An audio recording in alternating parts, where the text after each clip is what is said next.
Halo Sobat Manhwa, kali ini kita akan melanjutkan cerita Raja Absurd part yang ke-60. Di part sebelumnya, petualangan baru sudah dimulai. Di lembah keputusasaan kemarin, Huangsang berhadapan dengan sukubus loli yang bernama Catherine. Dan di part kali ini, Huangsang akan melanjutkan petualangan ke area D dan berhadapan dengan kedua orang tuanya Catherine.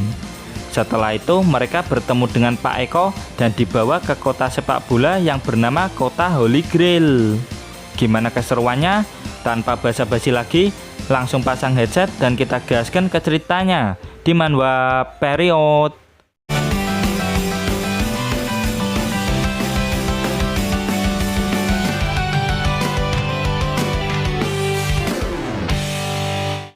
Tepat setelah Catherine ingin pergi berpetualang sama Huangsang, ayah Catherine pun datang. Biar akrab kita panggil dia Bambang. Dia nggak terima jika anaknya Catherine ikut dengan Huangsang. Bambang akan memberi Huangsang pelajaran dengan membuatnya bekerja di toiletnya seumur hidup. Catherine mencoba menjelaskan jika semua itu adalah keinginan Catherine sendiri, bukan paksaan dari Huangsang. Namun Bambang tidak percaya karena Catherine masih polos. Jadi gampang ditipu sama kata-kata manisnya Huangsang. Aku membutuhkan kekuatannya. Menurutku bakatnya akan sia-sia jika terus berada di sini, ucap Huangsang yang membuat Bambang semakin emosi. Catherine pun mengomeli bapaknya karena semua keinginannya dilarang. Sekarang Catherine ingin pergi sama Huangsang, masih dilarang juga. Bambang merasa kesal. Ras sukubus seharusnya tidak berada di bawah ras manusia yang lemah. Literally, aku bukan manusia, ucap Huangsang. Sebenarnya Bambang ini setuju jika Catherine mulai belajar hidup mandiri. Namun dirinya masih khawatir karena Catherine masih terlalu kecil. Apalagi Huangsang ini terlihat sangat lemah. Semakin berbahaya bagi Catherine untuk pergi bersama dengannya. Catherine pun ngambek dan mengatai ayahnya itu pengganggu. Sontak hati Bambang langsung hancur dikatain pengganggu sama Catherine. Mustahil, aku membesarkan Catherine dengan sepenuh hati. Tega sekali kamu nak, batin Bambang. Catherine menegaskan kalau dirinya tidak akan menjadi bayi selamanya. Semua ada masanya. Sekarang waktunya bagi Catherine untuk keluar rumah dan melihat dunia luar. Sambil nangis, Bambang setuju dengan ucapan Catherine. Namun sebagai ayah yang baik, dia juga harus mempertimbangkan keselamatan Catherine. Setidaknya Bambang akan mengetes apakah Huangsang ini cukup kuat untuk membawa Catherine pergi ke dunia luar yang sangat berbahaya. Dan gletak, Makianyi langsung menjitak kepala Bambang. Apa-apaan orang ini? Dari tadi nggak lihat belakang. Setidaknya pastikan jumlah kita dulu kan, ujar Makianyi. Dijitak seperti tadi membuat Bambang kesal. Dia langsung mengaktifkan skill Bad Soul Enslavement ke mereka semua. Sekarang jadilah tukang bersih-bersih toiletku seumur hidup kalian, teriak Bambang. Siap yang mulia Lord Bambang, teriak Misu, Jinchen, dan Malu. Setelah itu Bambang mengaktifkan skill Soul Slavery of Medusa ke arah Huangsang. Catherine langsung menyuruh Huangsang tutup mata supaya tidak terkena efek dari skill ayahnya. Tapi bagi Bambang, trik kecil tersebut sama sekali bukan masalah. Jika kau merem, rasakan serangan Soul Slave bertubi-tubi milikku ini, ujar Bambang dengan penuh percaya diri. Huangsang tenang-tenang saja, karena sudah tahu bagaimana cara mengatasi hal itu. Sambil berteriak gak jelas, Bambang melemparkan puluhan Soul Slave ke arah Huangsang. Begitu puluhan Soul Slave sudah mendekat, Huangsang langsung mengaktifkan skillnya Manyu, yaitu Darting Exploder untuk menangkisnya. Kemudian Huangsang menggunakan Earthbird Insight buat mengetahui posisi Bambang. Begitu ketemu, Huangsang langsung ngelok posisinya Bambang. Huangsang mengaktifkan skill Dark Matter Field dan dikombo sama skill Ice Prison Ring. "Skill apa ini? Aku tidak bisa bergerak," ujar Bambang. Tiba-tiba cahaya oranye menyilaukan matanya. Tepat di hadapannya, Huangsang mengeluarkan skill Big Amon Supreme Cannon ke wajah Bambang. Dan bam! Tinju Huangsang berhenti tepat sebelum mengenai wajah si Bambang. "Hah? Kenapa nggak jadi mukul?" tanya Bambang. "Ngapain mukul? Kan cuman pembuktian doang," balas Huangsang dengan polos. "Walah, kau ternyata bocah yang bijak ya," ujar Bambang. Dirinya mulai mendekati Catherine dan bilang jika Catherine mengikuti orang yang tepat. Kekhawatiran Bambang pun hilang. Bambang bisa mempercayakan keselamatan Catherine sama Huangsang. Untuk masalah ibunya, Bambang akan mencoba meyakinkannya. Soalnya yang paling keras menolak Catherine pergi dari rumah ya ibunya. Bambang mempercayakan putri semata wayangnya itu sama Huangsang. Jika suatu saat nanti Huangsang sudah siap, maka Bambang dengan senang hati akan merestui dan mau jadi mertuanya Huangsang. Sontak Catherine langsung menembakkan Soul Slave ke pantatnya Bambang. "Tuan putri kecilku Catherine, apa yang Anda butuhkan?" ucap Bambang. Catherine mengeluarkan skill Sightless ala krokodil di anime One Piece dan menyuruh ayahnya pergi menjauh. Setelah memasuki area D, Huangsang melanjutkan perjalanan dengan mobil. Terakhir kali Catherine kesini ya bersama ayahnya. Banyak monster kuat di area D ini, terutama di dunia vegetatif atau dunia buronan. Meski berbahaya, dari dulu Catherine sangat ingin kesini. Dia nggak takut dan akan menghajar mereka semua. Kalau sudah akrab, Catherine ini sangat cerewet. Selama perjalanan, Catherine ngoceh-ngoceh kagak jelas. Tapi berkat itu, perjalanan Huangsang tidak sepi. Di bawah tebing inilah dunia buronan berada. Kalau dilihat-lihat, jalan satu-satunya ke sana hanya dengan terjun. Ngomongnya sih gampang, tapi jaraknya sangat jauh dan ada banyak monster kuat di sana. Tanpa trik, mereka bisa langsung mokat jika melompat dengan ketinggian seperti itu. Huangsang pun mengajak semua teman-temannya untuk membuat rencana. Ada 4 orang yang bisa terbang di tim Huangsang. Jika ada pertarungan di udara, mereka berempat bisa diandalkan. Huangsang berpegang teguh pada prinsip bersatu kita teguh, bercerai kita runtuh. Oleh karena itu, Huangsang menyarankan untuk mencari tanah, kemudian semuanya berada di atas. Lalu dari bawah Huangsang akan mendorongnya dengan serangan spiritual. Dengan cara ini, mereka semua bisa bertarung bersama melawan monster-monster yang ada di bawah sana. Pertama-tama, Huangsang akan lompat duluan.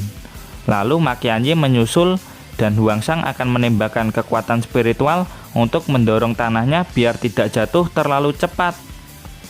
"Wah, kayaknya seru, ayo cepat," ujar Catherine. Nggak pakai lama, Huangsang pun melompat lalu disusul sama Makianji sambil membawa tanahnya. Huangsang pun mengumpulkan energi spiritual untuk mendorong tanahnya. Skill Dragon Meteor Shower Huangsang lesatkan. "Tunggu, kalau pakai skill itu bukannya kita bakal meledak?" Dan dawar. Mereka semua pun langsung terjun ke dunia buronan. Melihat tim Huangsang terjatuh, para monster yang ada di udara ini langsung menghampiri tim Huangsang berniat memangsa mereka semua. "Aku mau dimakan, tolong!" teriak Catherine. Jane langsung menghajar monster ikan itu dengan tinju Hiken. Di sisi Xiaoyu dan Malu, mereka juga dalam bahaya.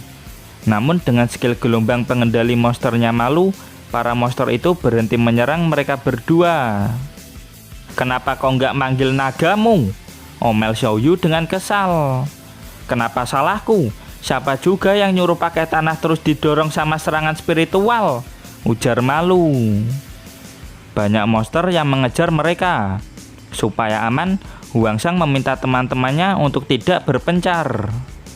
Huangsang menggunakan skill Different King persepsi untuk memeriksa ranah para monster ini. Dan para monster ini berada di ranah Golden Core semua. Namun ada satu sosok yang berada di atas ranah Golden Core mendekat dengan sangat cepat. Sosok bayangan hitam sukubus cewek pun datang. Dia adalah ibunya Catherine. Biar akrab, kita panggil dia Siti. Siti tidak setuju untuk membiarkan Catherine pergi ke alam liar. "Loh, ibu," ujar Catherine. Di belakang Siti, salah satu monster ingin memangsanya. Namun dengan skill Super Soul Slave, Siti mampu memperbudak monster itu dengan sangat mudah. Misu dan Jinchen merasa jika ibunya Catherine ini berada di level yang berbeda. Level kekuatannya lebih tinggi dari si Bambang. Jika Catherine masih nggak mau nurut juga, Siti akan mengurung Catherine ke dalam kotak perbudakan. Sebagai ayah yang baik, Bambang tidak akan membiarkan hal tersebut. Alhasil, dirinya lah yang terjebak ke dalam kotak perbudakan itu. "Ayah," ujar Catherine. "Bambang," ujar Siti. "Pergilah Catherine, serahkan ibumu ini pada ayah," teriak Bambang. "Mau sampai kapan kau menghalangiku, Bambang?" bentak Siti. "Jika kau ingin sesuatu, kejarlah hal itu. Ayah tidak ingin kamu terus-terusan berada di rumah. Berpetualanglah, jadilah kuat dan mandiri, Catherine. Impian tidak akan pernah berakhir." "Ayah," teriak Catherine. "Ini keluarga apa sih? Absurd bet," ujar mereka berlima. Di sisi lain, Siti masih ngotot ingin membawa Catherine pulang. "Ibu akan sedih jika kamu pergi," teriak Siti. "Kenapa kamu sangat egois?" imbuh Siti. Sambil menggunakan cambuk, Siti berniat membawa pulang Catherine dengan paksa. Namun dengan cepat, Jinchen melindungi Catherine dari serangan cambuknya Siti. "Kenapa kamu tidak mau mendengar pendapat anakmu sendiri?" tanya Jinchen. Karena ini masih masalah keluarga, Huangsang menyuruh Jinchen untuk tidak melakukan intervensi. Jika Catherine sudah mengatakan keinginannya untuk berpetualang bersama mereka, barulah mereka boleh melakukan intervensi. Jinchen pun langsung bertanya ke Catherine apakah benar dirinya ingin pergi berpetualang. Namun Catherine cuman ae belum bisa menjawabnya. "Kenapa jadi ragu, Catherine? Katamu tadi ingin berpetualang bersama kami," tanya Jinchen. Di sisi lain, Siti terus meyakinkan Catherine supaya mau mendengarkannya dan tidak meninggalkan dirinya sendirian di rumah. Bujuk rayu seorang ibu membuat Catherine semakin ragu. "Dirimu tidak akan meninggalkan ibu, kan?" ucap Siti sambil menggunakan mata hipnotisnya. Catherine yang sudah pasrah langsung berusaha ditangkap Siti pakai cambuknya. Malu menangkap cambuk tersebut sambil mengingatkan Catherine kalau berpetualang itu sangat seru. "Ikutlah dengan kami, Catherine," teriak Malu. "Minggir pengganggu," bentak Siti.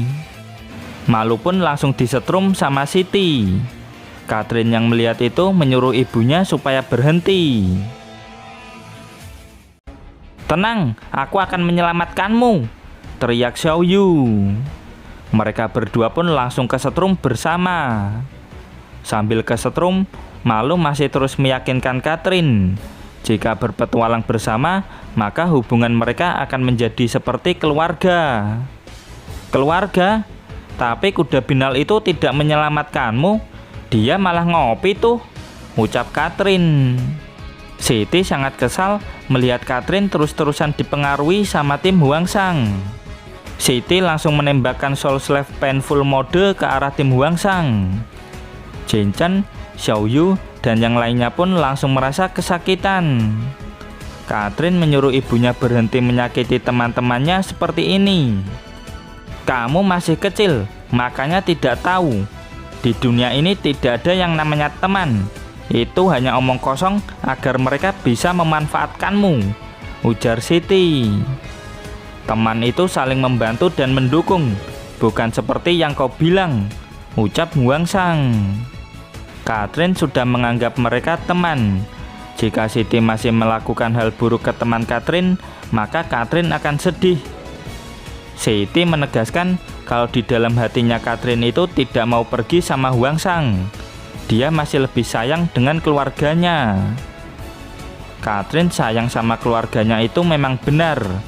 Meskipun masih kecil, Catherine berusaha memahami perasaan ibunya supaya tidak sedih. Namun bagaimana dengan Siti? Dengan egoisnya terus-terusan memaksa Catherine pulang tanpa menanyakan dulu pendapat Catherine. Dibandingkan dengan Catherine, kau ini sangat kekanak-kanakan. Anak sekecil ini jauh lebih dewasa darimu. Melepasnya adalah dukungan terbesar yang diberikan orang tua kepada anaknya, ucap Huangsang dengan tegas. Siti pun kesal dikatain kekanak-kanakan sama Huangsang. Sedangkan teman-teman yang lain pun gak heran lagi. Soalnya Huangsang bisa menjadi sosok yang bijak dan absurd secara tiba-tiba. Aku lebih dewasa dari ibu, ucap Catherine. Tiba-tiba Bambang muncul dan menyuruh Catherine meneriakkan apa keinginannya. Untuk Siti akan dia atasi. Bambang langsung memegangi Siti dari belakang. Bambang mengatakan ke Catherine untuk mempercayai Huangsang. Dia yakin jika Huangsang pasti bisa membuat Catherine menjadi lebih kuat dan mandiri. Teriakan keinginanmu, Catherine. Jangan pedulikan ayah dan ibu, teriak Bambang. Catherine pun langsung berteriak kalau dirinya ingin berpetualang bersama Huangsang. Mendengar itu, Bambang bangga dengan putri kecilnya. Dia meminta Huangsang untuk menghempaskannya ke tempat yang sangat jauh. Huangsang pun langsung melesat ke arah si Bambang. Dan bam!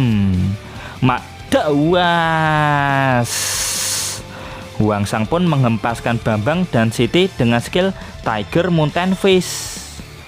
Bekas hantaman Tiger Mountain Fish Huangsang di pantat Bambang tidak akan bisa hilang. Ini akan menjadi saksi pengorbanan dirinya supaya putri kecilnya bisa bertambah kuat dan mandiri. Singkat cerita, mereka pun sudah terjun ke dunia buronan. Pendaratan aman, sekarang kita sudah lolos dari ibumu, ucap Huangsang. Pendaratan aman gimana? Gundulmu aja benjol, ujar mereka semua. Tim Huangsang pun bergegas masuk ke dalam hutan supaya Siti tidak bisa mengejar mereka lagi. Begitu memasuki wilayah hutan, Jinchen merasakan hal yang aneh. Rasanya energi spiritual di tempat ini begitu kuat. Jelas sangat berbeda dengan tempat-tempat yang pernah mereka kunjungi sebelumnya. Ini bisa diartikan jika mereka sudah masuk ke wilayah gelap yang ada di area D, area di mana monster yang paling kuat berada. Mereka harus hati-hati karena wilayah ini benar-benar dikuasai sama para monster. Jinchen menyarankan untuk selalu bersama dan waspada terhadap setiap perubahan yang ada di sekitar mereka. Dan tak lama berjalan, mereka menemukan pohon ramuan spiritual yang biasa dijual di pasar gelap dengan harga yang gak ngotak. Selain memulihkan energi spiritual, ramuan ini juga menyehatkan meridian. Di tempat asal mereka, ramuan ini merupakan item rank A dan harganya sangat mahal. Namun di sini jumlahnya sangat banyak. Membawa semua ramuan ini bisa membuat mereka jadi orang terkaya nomor 1 di kota Yongle. Meskipun di sini banyak harta karun berharganya, namun tempatnya sangat berbahaya. Bahkan untuk seorang Awakener Golden Core Period sekalipun. Tiba-tiba, Malu tersengat seekor nyamuk. Nyamuk ini lebih besar dari nyamuk pada umumnya. Efek gigitannya membuat leher Malu bengkak seperti ini. Di sisi lain, Xiaoyu juga tersengat di tangan kirinya sehingga membuat tangan kirinya bengkak seperti tumor kayak gini. Singkat cerita, Xiaoyu dan Malu sudah mendapat detoksifikasi dari Huli. Istirahat sebentar aja juga akan pulih. Nggak lucu kalau mereka berdua mokat hanya karena digigit nyamuk. Huli menerangkan jika kasus kematian akibat gigitan nyamuk itu sudah ada bahkan sebelum era Reiki tiba. Mendapat gigitan nyamuk secara terus-menerus akan merusak keseimbangan asam basa di dalam tubuh. Dan itu cukup berbahaya. Oleh karena itu, Huli menyarankan untuk mengaktifkan cincin pengusir nyamuk setiap saat.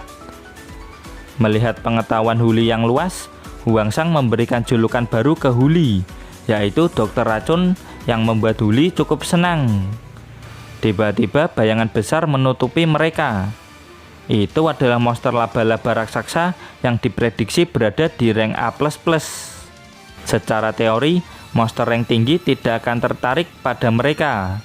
Selama tidak memprovokasi monster itu, mereka akan baik-baik saja.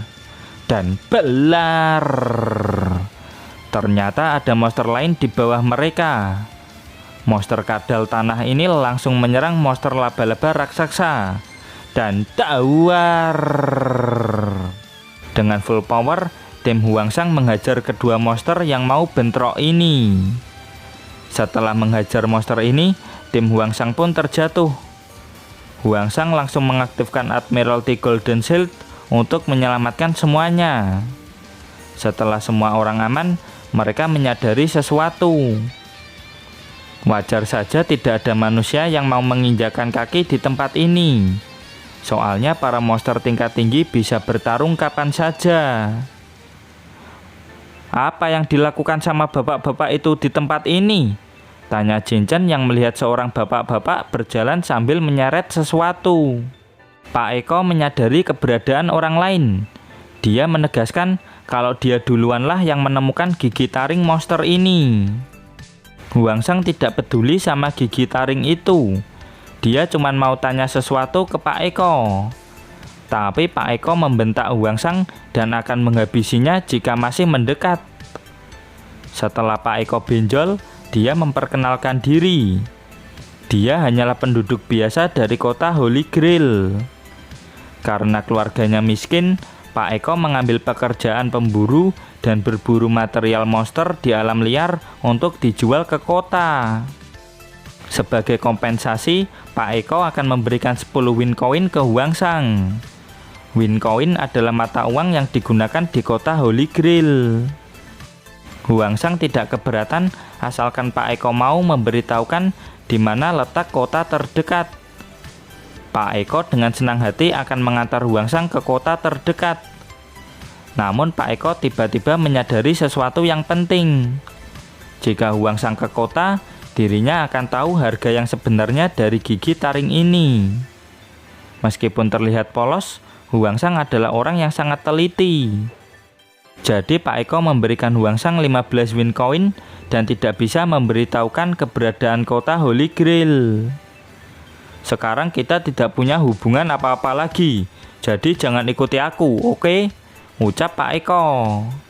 Akan tetapi, saat Pak Eko berjalan ke timur, Huangsang ngikut. Saat Pak Eko berjalan ke barat, Huangsang pun juga ngikut. Sontak Pak Eko langsung kabur sekencang-kencangnya dari tim Huangsang. Di sisi Pak Eko, dirinya sudah ngos-ngosan. Tapi dia tidak akan menyerahkan gigi taring monster ini pada Huangsang. Sepertinya dia mulai lelah.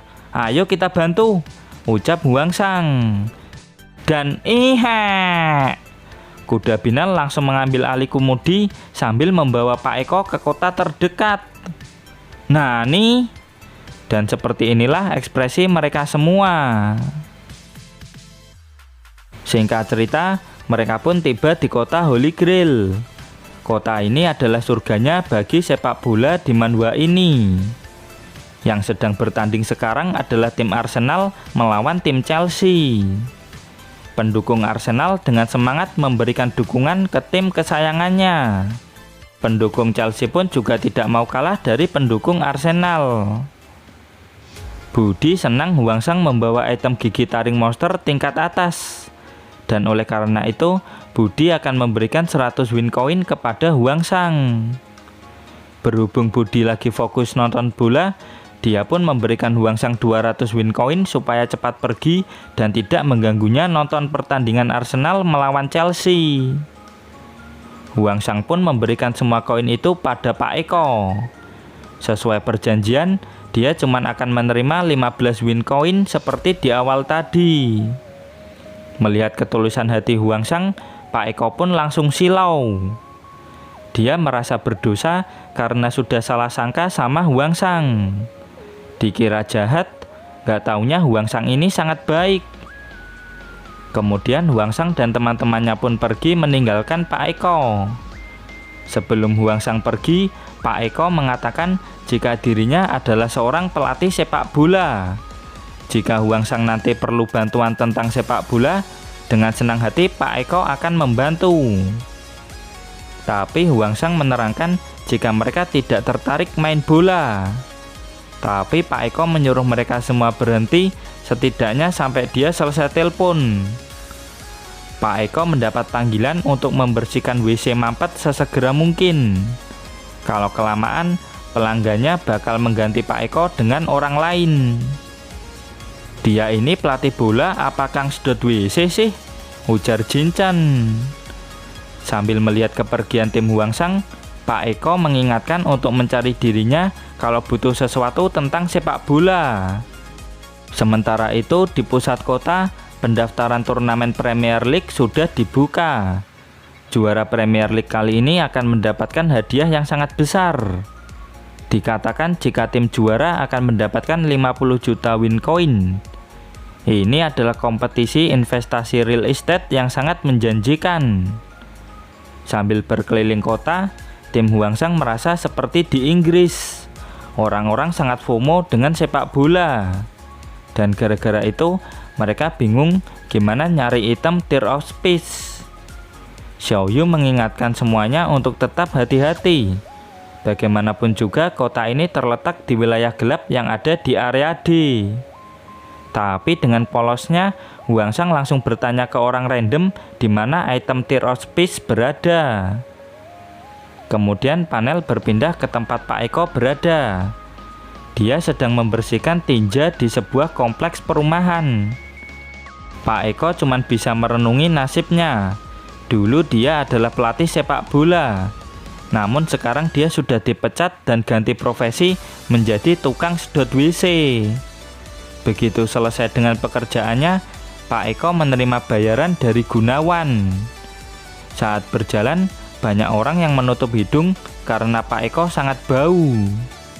Nak, jika kamu nggak belajar, kalau sudah besar nanti kamu bakal jadi tukang sedot WC kayak dia loh, ucap Mbok Darmi ke anaknya.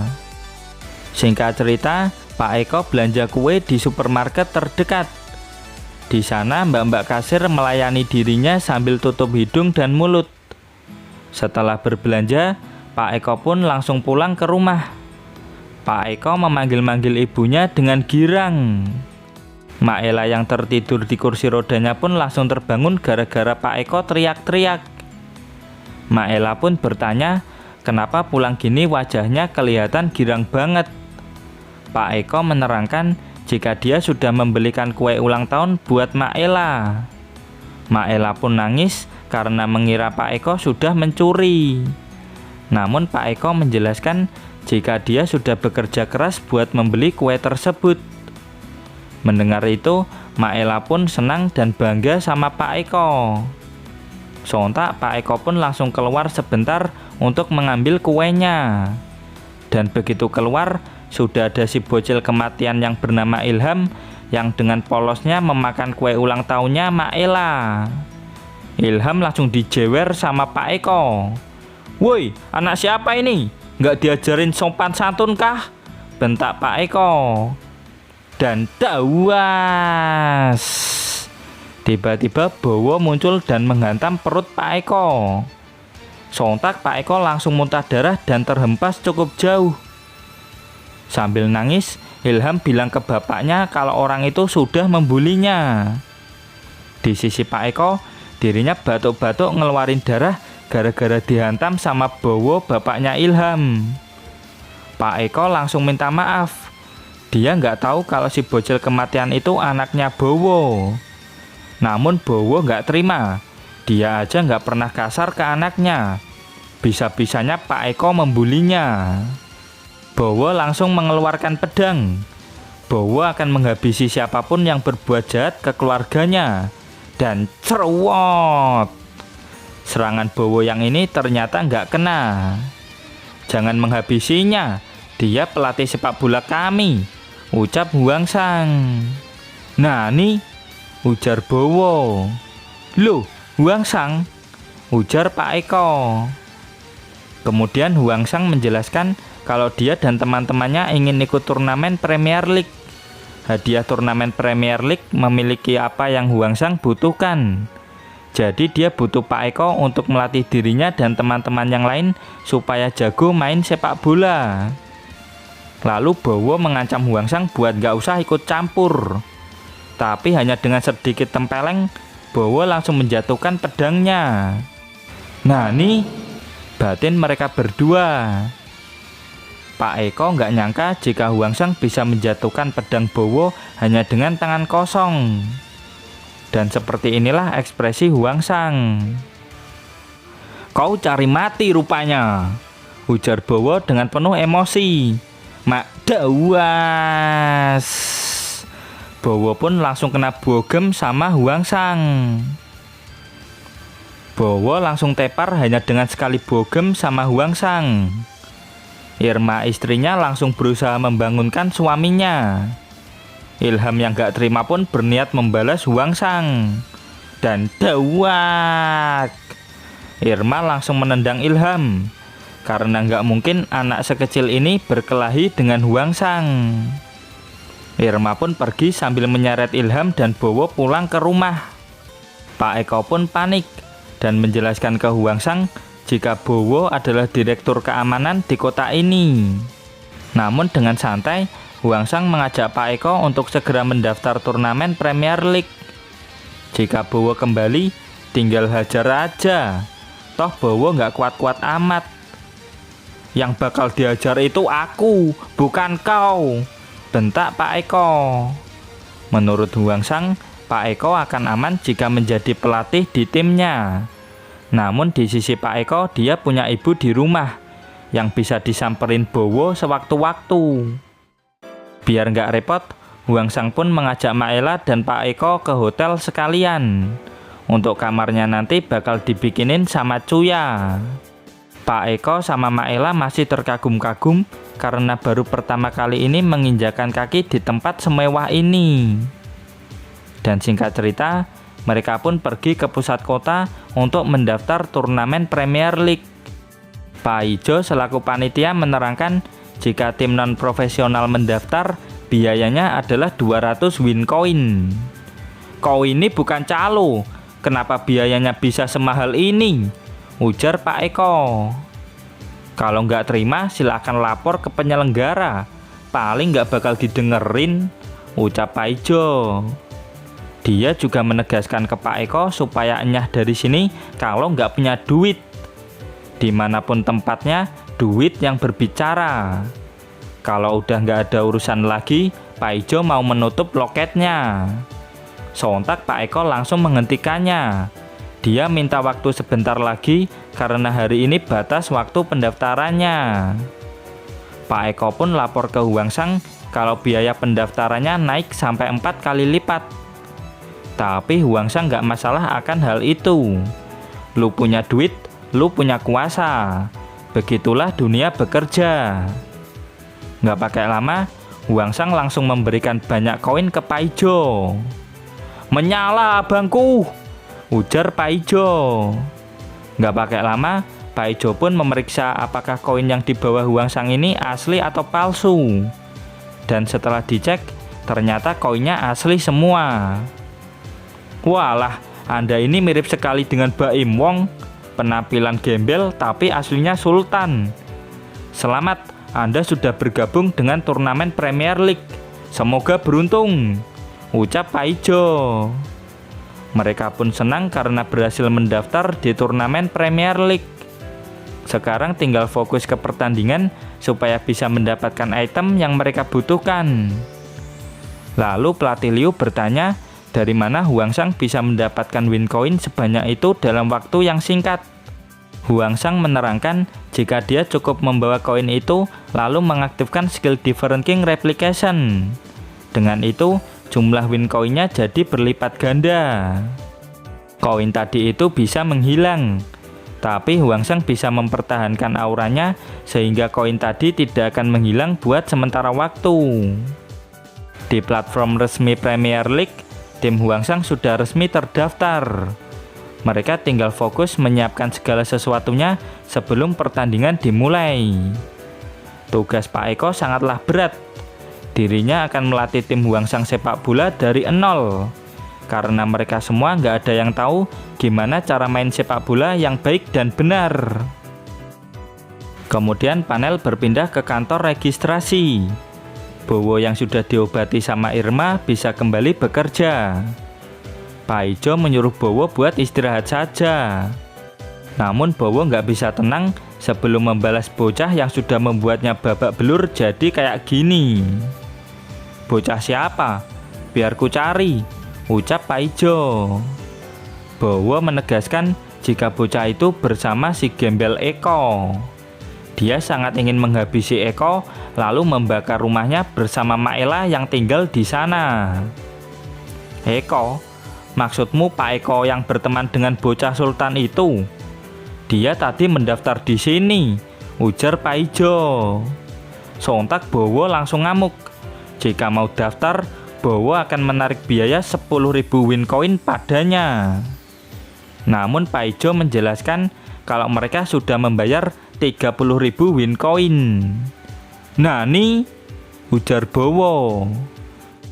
Jika Pak Eko dan Huangsang membayar segitu besarnya, maka Bowo akan memaafkan mereka berdua.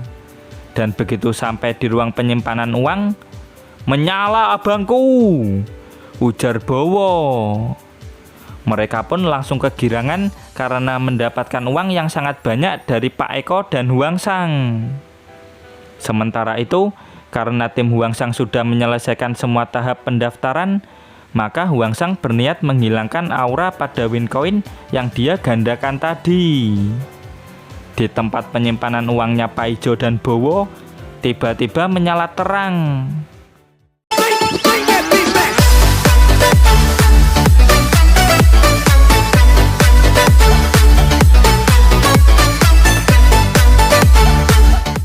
Bowo pargoy tanpa menyadari kalau win coin di belakangnya mulai menghilang satu persatu. Dan sayang sekali, chapter pun berakhir sampai di sini. Tapi nggak apa-apa, kita bakal lanjut lagi di bulan puasa. Dan terima kasih buat kalian yang selalu hadir dan komen di setiap video admin. Terus dukung channel ini dengan cara like, comment, subscribe. Dan jangan lupa kultivasikan loncengnya juga. Sampai jumpa lagi di video berikutnya. Bye-bye.